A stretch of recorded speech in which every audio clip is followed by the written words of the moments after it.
마가복음 3장 20절부터 30절 말씀. 다 찾으셨으면 아멘. 제가 대독하겠습니다. 집에 들어가시니 무리가 다시 모임으로 식사할 겨를도 없는지라 예수의 친족들이 듣고 그를 붙들러 나오니 이는 그가 미쳤다 함이러라. 예루살렘에서 내려온 서기관들은 그가 바알세불에 집혔다 하며 또 귀신의 왕을 힘입어 귀신을 쫓아낸다 하니 예수께서 그들을 불러다가 비유로 말씀하시되 사탄이 어찌 사탄을 쫓아낼 수 있느냐. 또 만일 나라가 스스로 분쟁하면 그 나라가 설 수 없고 만일 집이 스스로 분쟁하면 그 집이 설 수 없고 만일 사탄이 자기를 거슬러 일어나 분쟁하면 설 수 없고 말하느니라. 사람이 먼저 강한 자를 결박하지 않고는 그 강한 자의 집에 들어가 세간을 강탈하지 못하리니 결박한 후에야 그 집을 강탈하리라. 내가 진실로 너희에게 이르노니 사람의 모든 죄와 모든 모독하는 일은 사하심을 얻되 누구든지 성령을 모독하는 자는 영원히 사하심을 얻지 못하고 영원한 죄가 되느니라 하시니 이는 그들이 말하기를 더러운 귀신이 들렸다 함 일러라. 아멘. 네, 오늘 교회가 경계해야 할 거짓 가족이라는 말씀의 제목으로 한번 하나님 은혜를 받도록 하겠습니다. 저희 계속해서 마가복음 말씀을 살펴보고 있습니다. 마가복음 1장 전반부에서 하나님 나라를 위해 오신 예수님, 후반부에서는 말씀으로 임하는 예수님의 하나님 나라 복된 통치에 대해서 살펴보았습니다. 이 장에서는 예수님 통해 죄사함 받고 하나님 나라 들어가는 새로운 시대에 대한 이야기를 나누었습니다. 또 2장 후반부에서는 예수님은 이미 임한 하나님 나라의 참된 안식을 누리는 새로운 시대를 여셨다. 새로운 시대에 대해서 이야기를 나누었죠. 그리고 지난주 예수님은 하나님 나라 위에 부족한 자들을 주권적 은혜로 불러 교회로 세우신다 라는 말씀을 나누었죠. 오늘은 3장 20절부터입니다. 전문맥에서 예수님은 갈릴리 바다에서 큰 무리를 가르치셨습니다. 유대부터 유대의 가나안 땅을 중심으로 그 주변 모든 지역 사람들이 다 예수님에게 나왔어요. 너무 많아서 예수님이 밀려 바다에 빠지지 않을까 걱정하실 지경에 이르렀습니다. 더러운 귀신들을 예수님을 하나님의 아들이라고 말하며 그의 사역을 방해했습니다. 상황은 그러니까 무질서했다라는 말씀입니다. 그래서 예수님은 이를 극복하기 위해서 제자들 중에 자기가 원하는 사람 12명을 부르셨습니다. 부르심 받은 자 사도죠. 그들 개개인의 모습으로 볼 때 그들은 별로 볼품이 없었습니다.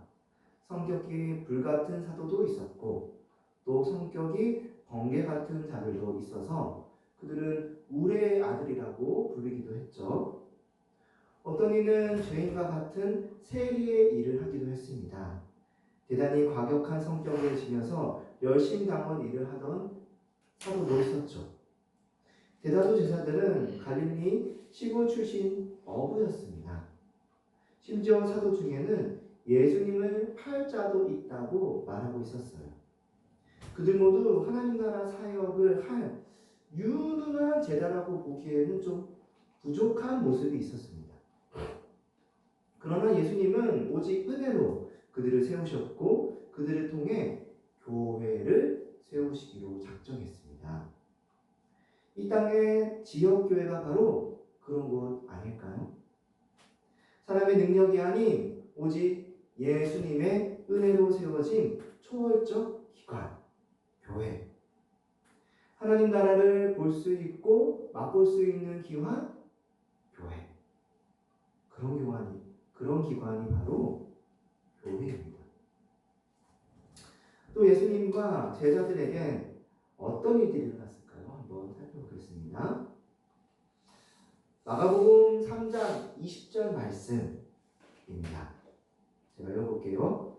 집에 들어가시니 무리가 다시 모임으로 식사할 겨를도 없는지라. 12사도를 택하신 예수님은 산에서 내려와 집에 들어가셨습니다. 그러자 다시 무리들이 모여들기 시작했어요. 아마도 지난번 갈릴리 바닷가 때처럼 많은 무리들이 모였던 것 같습니다. 그러니 오늘 말씀에 식사할 겨를이 없다라고 하잖아요. 식사하지 못할 만큼 그렇게 바삐 움직이고 있다는 거예요. 이제 세워진 12사도들이 예수님을 도왔지만 그럼에도 식사할 겨를이 없었다.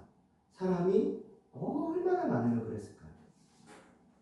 정말 예수님의 하나님 나라 사역은 외부의 방해가 있어도 그냥 흔들림 없이 잘 진행되었습니다. 아마도 하나님께서 이 사역을 지켜주시는 것이 아닌가 생각됩니다. 자, 그런데 문제가 생겼습니다. 문제. 예수님의 친족들이 예수님을 찾아온 거예요. 오늘 마가복음 3장 21절 말씀 이렇게 말하고 있습니다.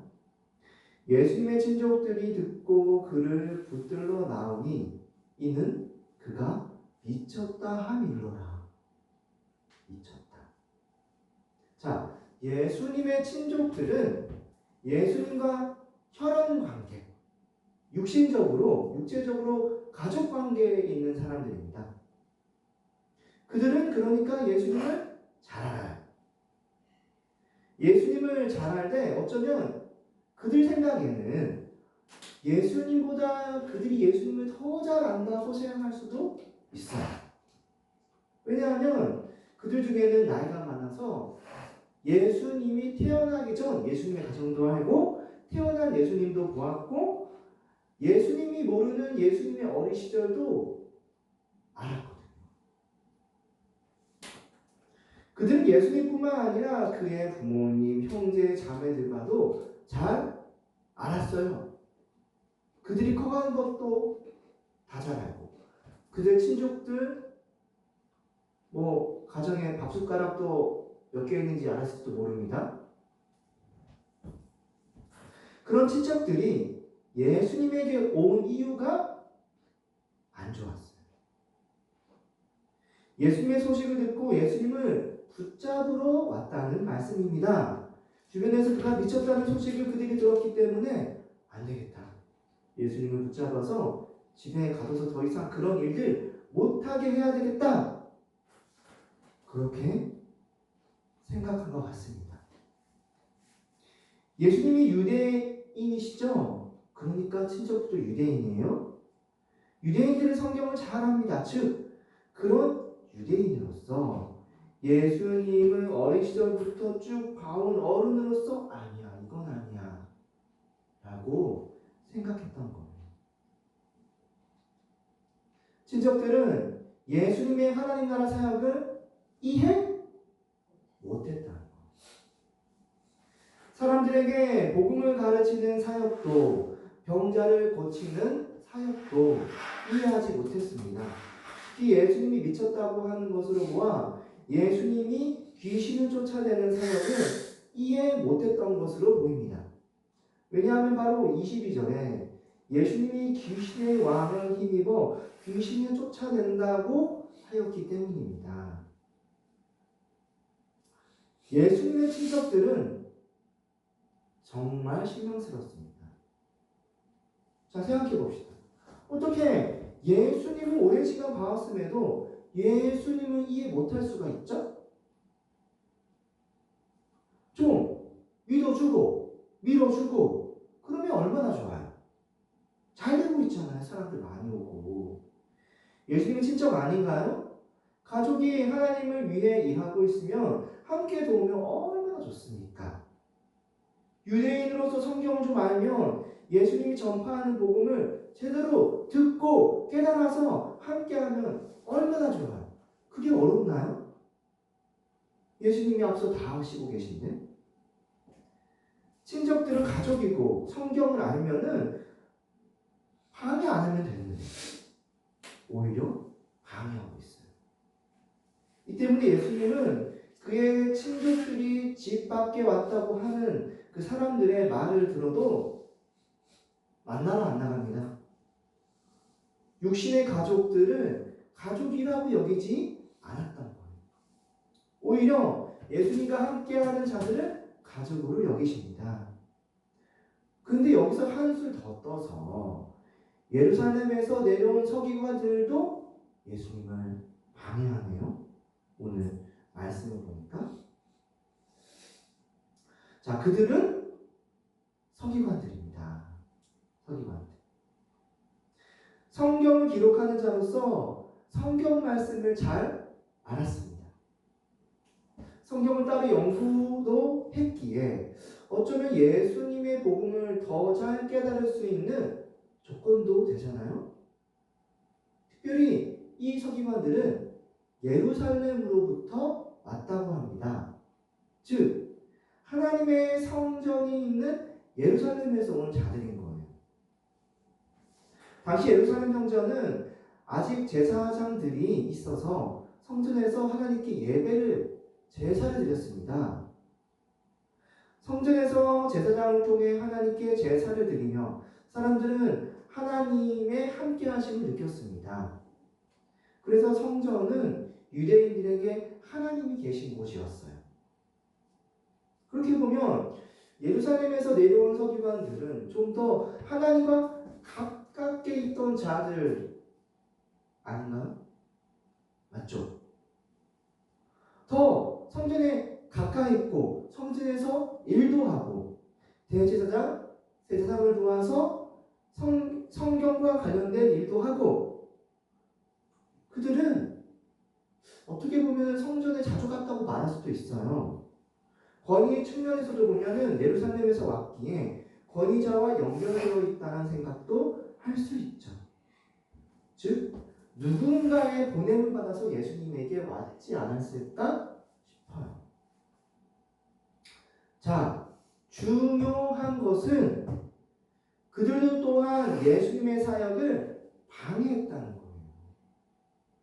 오늘 말씀 3장 22절 말씀에 이렇게 나와 있잖아요. 예루살렘에서 내려온 서기관들은 그가 바알세울에 집혔다 하며 또 귀신의 왕을 힘입어 귀신을 쫓아낸다 하니 라고 말하면서 다녔거든요. 예수님이 바알세불에 집혔다라고 합니다. 바알세불은 당시 귀신의 왕으로 여겨졌어요. 사탄입니다. 22절에서도 귀신의 왕으로 이해하고 23절에서도 예수님께서 자신이 사탄이 아니라고 하는 취지로 이야기하고 있기 때문에 더욱 사탄이라고 이해할 수 있습니다. 그래서 바알세불에 집혔다는 것은 예수님이 귀신의 왕에게 붙잡혀 놀아나고 있다라고 말할 수 있습니다. 예수님이 하는 모든 사역을 모두 귀신의 사역으로 보는 아주 악랄한 거짓 선동을 하고 있는 거예요. 이들은 또 예수님이 귀신을 쫓아내는 권능도 그가 귀신의 왕 바알세불이기 때문에 있다라고 이야기합니다. 귀신의 왕이 아니고서는 어떻게 귀신 쫓아낼 수 있냐고 지금 주장하고 있는 거예요. 서기관들은 앞이 가리지 않고 예수님의 권능을 귀신의 권능이라고 말하고 있습니다.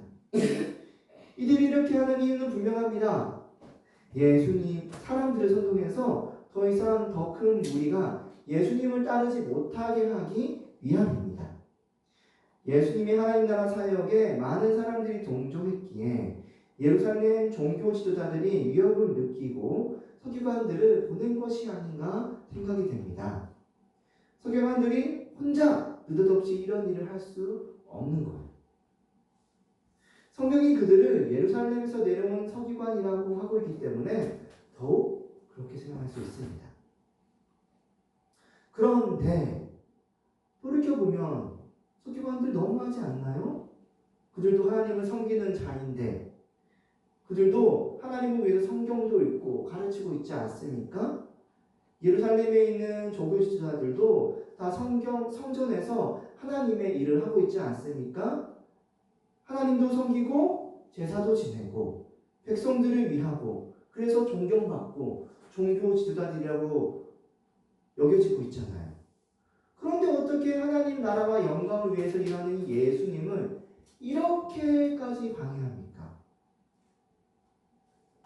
그래서 예루살렘에서 내려오는 서기관들의 모습을 통해 한 가지 사실을 결론 지을 수 있습니다. 그것은 현재 서기관을 비롯한 예루살렘 종교 지도자들이 성전을 중심으로 하나님을 위해서 일한다고 하면서 오히려 하나님의 일을 딱 방해하고 있다. 방해. 지금으로 치면 교회에 속했다고 하는 자들이 오히려 하나님의 일을 방해하는 거예요. 저 하나님의 백성인데요. 저도 예수님 믿어요. 교회는 자주 못 가지만은 하나님도 알고요. 예수님도 알고요. 성경도 좀 알아요. 그런데 그거 아니에요. 이렇게 지금 행동하고 있는 거예요. 이 때문에 나중에 예루살렘에 올라간 예수님은 종교 지도자들을 향해서 이렇게 이야기하십니다. 마태복음 23장 37절 말씀 앞에 나와 있습니다. 마태복음 23장 37절 함께 읽겠습니다. 시작. 예루살렘아 예루살렘아 선지자들을 죽이고 내게 파송된 자들을 돌로 치는 자여 암탉이 그 새끼를 아래에 몸같이 내가 내 자녀를 모려 한 일이 몇 번이더냐. 그러나 너희가 원하지 아니하였도다. 어떤가요? 예수님은 당시 하나님의 성전에서 하나님을 가까이 한다고 하는 자들을 향해 이렇게 말씀하신 거예요. 당시 종교 지도자들이 얼마나 하나님을 대적하고 있었는지 엿볼 수 있습니다. 예수님은 당시 서기관들을 향해서도 직접 이렇게 말씀하셨어요. 마태복음 23장 13절 말씀입니다. 화 있을진저 외식하는 서기관들과 바리새인들이여 너희는 천국 문을 사람들 앞에서 닫고 너희도 들어가지 않고 들어가려 하는 자들도 들어가지 못하게 하는도다. 정말 무서운 말씀이죠. 아예 못 들어가게 막는 거예요. 그들이 성경을 안다고 하지만 하나님을 가까이 한다고 하지만은 오히려 구원 못 받도록 방해하고 있는 거예요. 천국이 아닌 지옥으로 보내고 있는 겁니다. 지금으로 치면 교회에 속하여 하나님을 위해서 일한다고 하면서 하나님을 대적하는 일을 하고 있는 거예요. 그래서 예수님은 오해를 해도 한참 오해하고 있는 이 서기관들을 불러서 이렇게 말씀하십니다. 마가복음 23장 26절 비유 말씀이에요. 한번 잘 들어보세요. 예수께서 그들을 불러다가 비유로 말씀하시되 사탄이 어찌 사탄을 쫓아낼 수 있느냐? 또 만일 나라가 스스로 분쟁하면 그 나라가 설 수 없고 만일 집이 스스로 분쟁하면 그 집이 설 수 없고 만일 사탄이 자기를 거스러 일어나 분쟁하면 설 수 없고 망하느니라. 어떻습니까? 예수님의 논리는 그런 거예요. 아무리 사탄이라도 사탄이 사탄을 스스로로 공격하면 이게 말이 되냐는 거. 그럴 수 없다는 거죠. 그것은 같은 병끼리 이렇게 싸움박질 하는 거니까 말도 안 되는 말이라는 겁니다. 예수님은 이들을 설득하기 위해 두 가지 예시를 들으셨어요. 첫째는 나라입니다. 어떤 나라가 스스로 분쟁하면서 그 나라 안에 있는 사람들끼리 서로 이렇게 막 파이트 싸우면 되겠어요? 그 나라 망하겠죠. 둘째, 집 비유예요. 같은 집안 사람끼리 또 싸우는 거예요. 네가 잘했니? 너가 잘했니? 큰 아빠 싸우고 작은 아빠 싸우고. 그럼 그 집안 잘 되겠죠. 우리는 그런 집을 콩가루 집안이라고 합니다. 그 집도 망하는 집안인 거예요. 자, 나라든 한 집이든 같은 뼈끼리 싸우면은 무너집니다. 서로 상부상조하고 도와야지 그 집이 잘 세워지는 거예요. 예수님은 이렇게 쉬운 일반 논리로 자신을 사탄이라고 말하는 사람들에게 말하는 거예요. 내가 사탄이라면은 지금 사탄을 대적하는 거니까 이게 맞냐는 거예요. 그러니까 나는 사탄이 아니다. 아니라는 거예요. 또 예수님은 어떤 사람이다? 하나님의 일을 하는 사람이라는 거예요. 예수님은 예루살렘에서 내려오는 서기관들이 예수님께서 귀신을 쫓아내는 것을 비판하는 것을 이렇게 말씀하십니다. 자, 마가복음 3장 27절 말씀이에요. 들어보세요. 사람이 먼저 강한 자를 결박하지 않고는 그 강한 자의 집에 들어가 세간을 강탈하지 못하리니 강탈할 후에야 그 집을 강탈하리라. 자, 이거 예수님의 축사 사역, 귀신 쫓아내는 사역을 지금 설명한 겁니다. 즉, 사람은 예수님, 그리고 강한 자는 귀신. 그 강한 자 집에 있는 세간, 세간이라고 하면 물건을 말하는 거예요. 그 물건은 누굴까요? 사람들. 귀신 들린 사람들. 즉, 귀신 들린 사람에게서 강한 자, 그 귀신을 쫓아내려면 먼저 귀신을 결박해야 되는 거예요. 그도 그럴 것이 강한 자가 있으면은 그 강한 자, 귀신이 지금 다스리고 있는 그 세간, 물건, 그 사람들을 뺏어올 수 있나요? 그 귀신이 그 집에 떡하니 있는데 어떻게 물건들을 가지고 강탈해 나올 수 있겠습니까? 억지로 어떻게 뺏어 나올 수 있겠어요? 예수님이 그 강한 자, 귀신을 묶어서 망하게 하시고 그 다음에 그 물건들을, 사람들을 구원해내야죠. 예수님 지금 오히려 하나님 나라 왕으로서 세상 귀신을 제압하는 일을 하고 있다고 말하고 있는 겁니다. 서기관이 하는 말은 틀렸다는 거예요. 하나님 나라 왕으로서 이 귀신의 지배 가운데 있는 불쌍한 사람들을 내가 지금 구원해내고 있다. 소유가 바뀌게 된 사건이다. 사단에게서 하나님에게로 온 일이다. 라고 말하고 있는 거예요. 서기관은 예루살렘 성전에 속하여 하나님의 일을 한다고 생각하며 살았을지 모릅니다. 그러나 그는 오히려 예수님의 사역을 방해함으로 예수님의 왕, 주대심을 거부하며 대적하고 있습니다. 성전을 가까이 하며 하나님의 말씀을 연구하며 살던 그였지만 그는 하나님의 아들 예수님의 주대심을 거부하고 있는 거예요. 그리고 마지막으로 예수님은 자신의 사역을 비판하는 서기관들에게 이렇게 경고하십니다. 마가복음 3장 28절에서 30절 말씀 제가 읽어보겠습니다. 내가 진실로 너희에게 이르노니 사람의 모든 죄와 모든 모독하는 일은 사하심을 얻되 누구든지 성령을 모독하는 자는 영원히 사하심을 얻지 못하고 영원한 죄가 되느니라 하시니 이는 그들이 말하기를 더러운 귀신이 들렸다 하일러라. 예수님은 서기관들에게 성령을 모독하는 자가 되지 말라고 지금 말씀하십니다.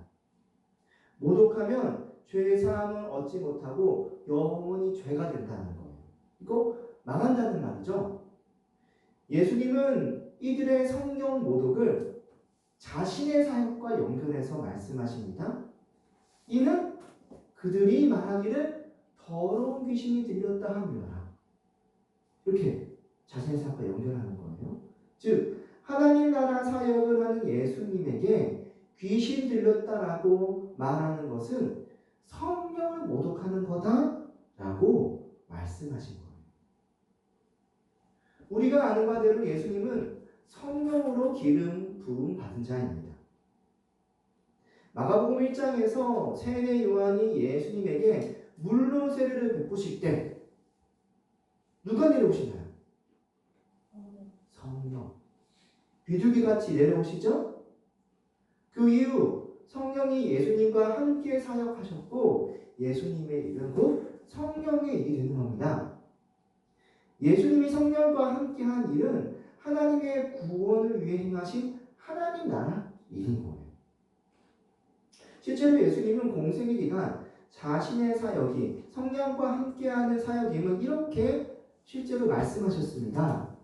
누가복음 4장 18절부터 19절 21절 말씀입니다. 앞에 나와 있어요. 함께 읽어볼까요? 시작. 주의 성령이 내게 임하셨으니 이는 가난한 자에게 복음을 전하게 하려 하시고 내게 기름을 부으시고 나를 보내사 포로된 자에게 자유를 눈먼 자에게 다시 보게 함을 전파하며 눌린 자를 자유롭게 하고 주의 은혜의 해를 전파하여 하려 하심이라 하였더라. 이에 예수께서 그들에게 말씀하시되 이 글이 오늘 너희 귀에 임하였느니라 하시니 뭐라고요? 응하였다. 실행되었다는 거예요. 예수님은 주의 성령이 자신에게 임했다라고 말하고 있어요.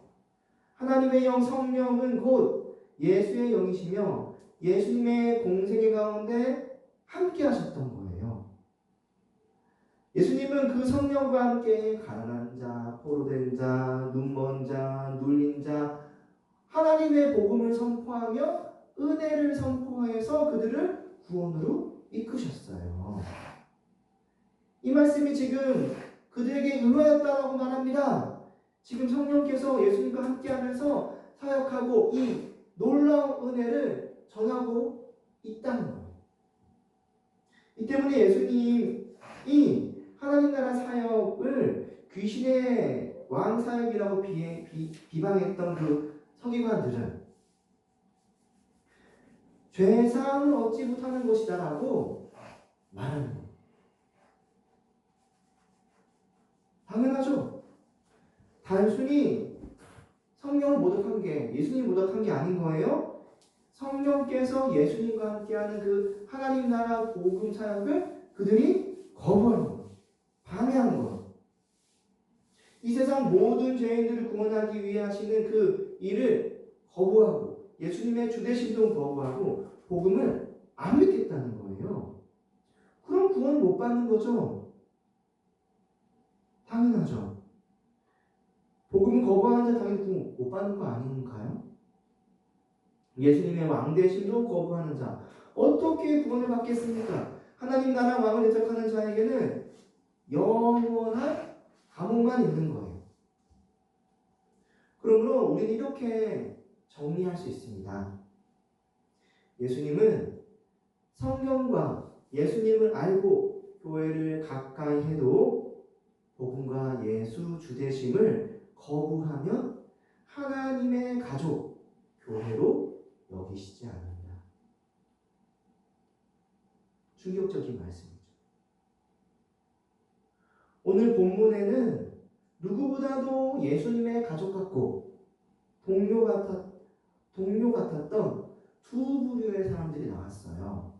한 부류는 예수님의 진짜 가족이에요.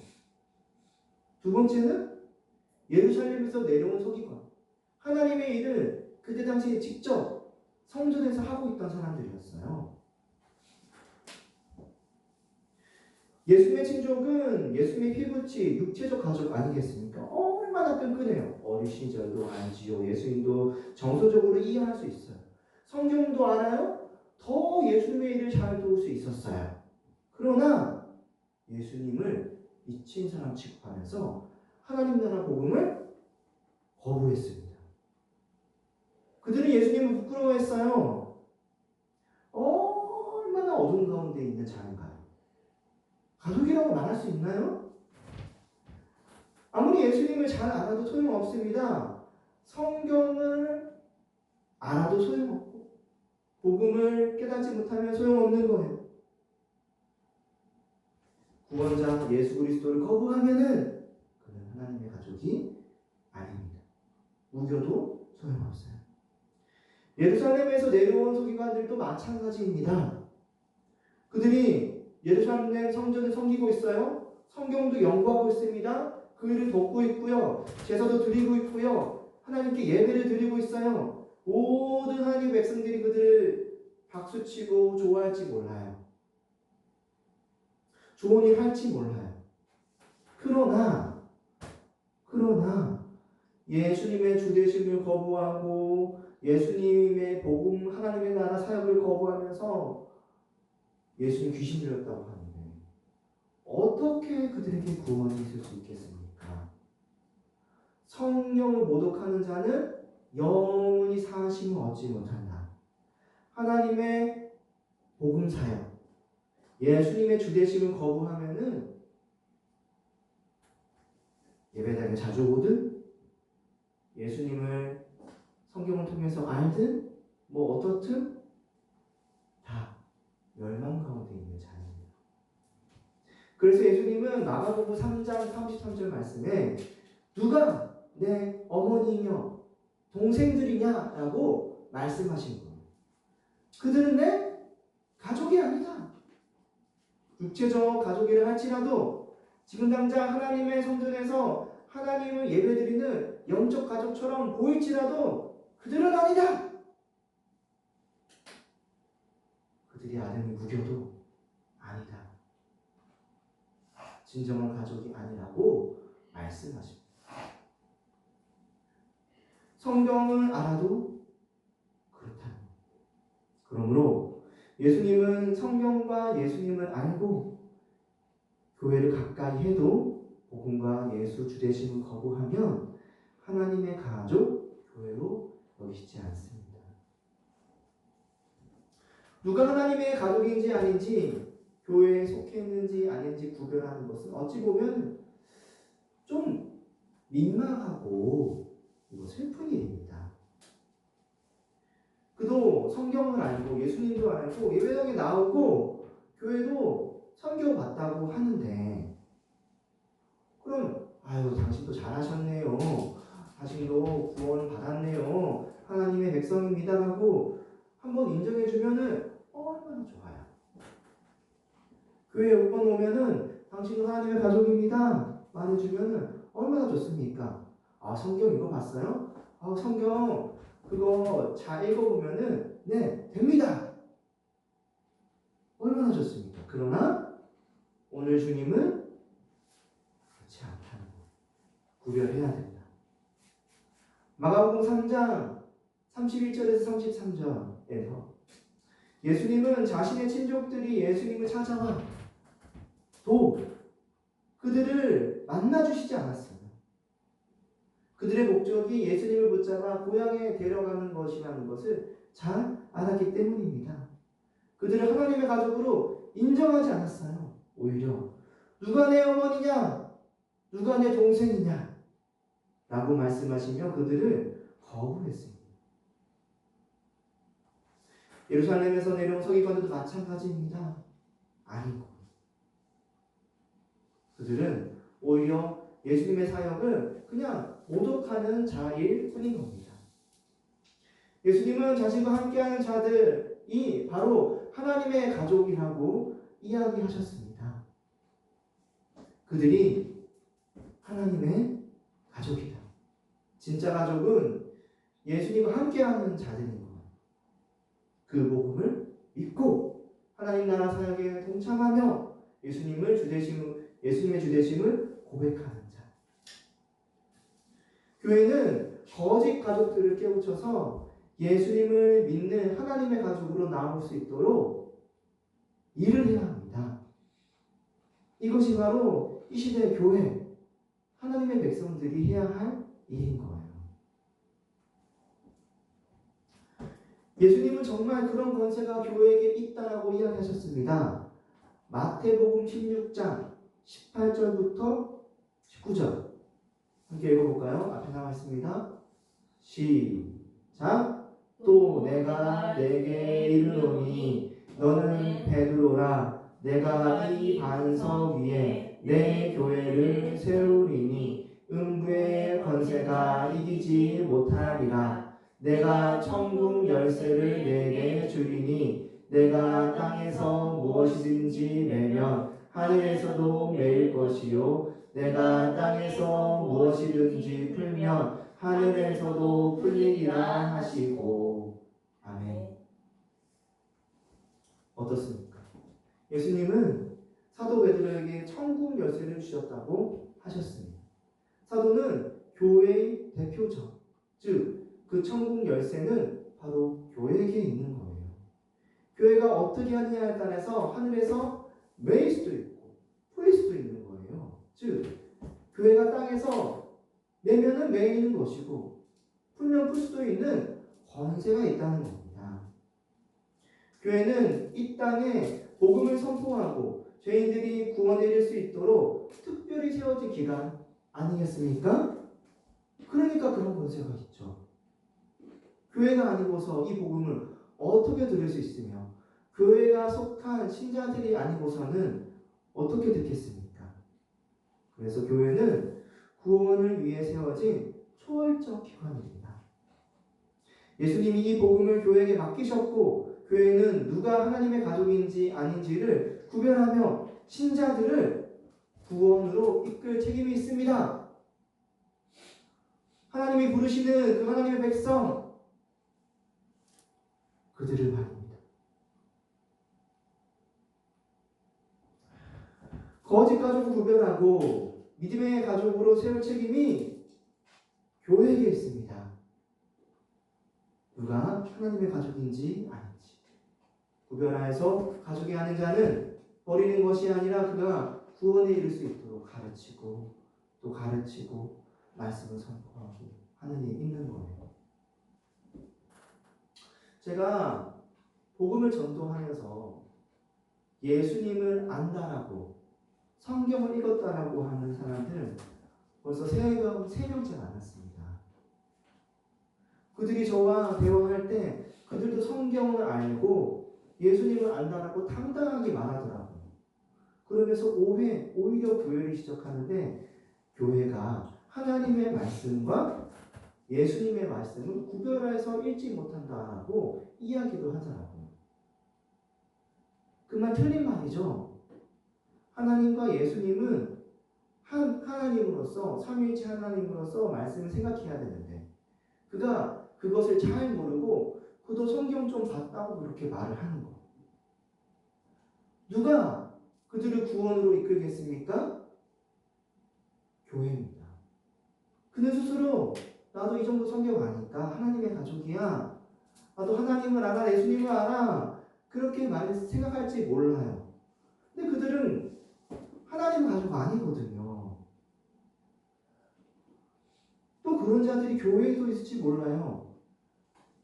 예배는 드리지만 성경도 좀 알지만은 예수님의 주되심도 인정하지 않고 교회에 함께 하지도 않고 맨날 의심하고 믿지 않는다라고 말을 하고 천국과 지옥도 거부하고 살아간다면 창조도 거부한다면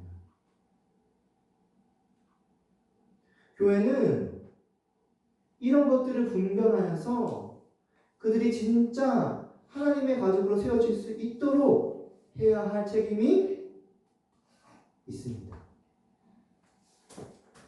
저는 부교육자 사역을 하면서 어려움을 처했던 교회에서도 사역한 경험이 있습니다. 어려움이 처한 교회일수록 이런 것들이 너무 중요해요. 누가 가족이고 누가 참 가족인지. 거짓 가족을 잘 구별하면은 더 빨리 이 어려움에 있는 교회가 정상화됩니다. 구별하지 못하면은 그 거짓 가족들에게 속아서 교회가 넘어지고 무너집니다. 오히려 정신 차려야 됩니다. 하나님의 진짜 가족들은 이것을 잘 구별하면서 그 거짓 가족들이 뉘우쳐 하나님을 바르게 믿고 고백할 수 있도록 인도해야 되는 거예요.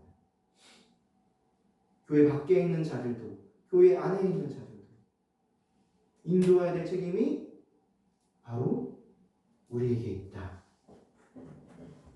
바로 그것입니다.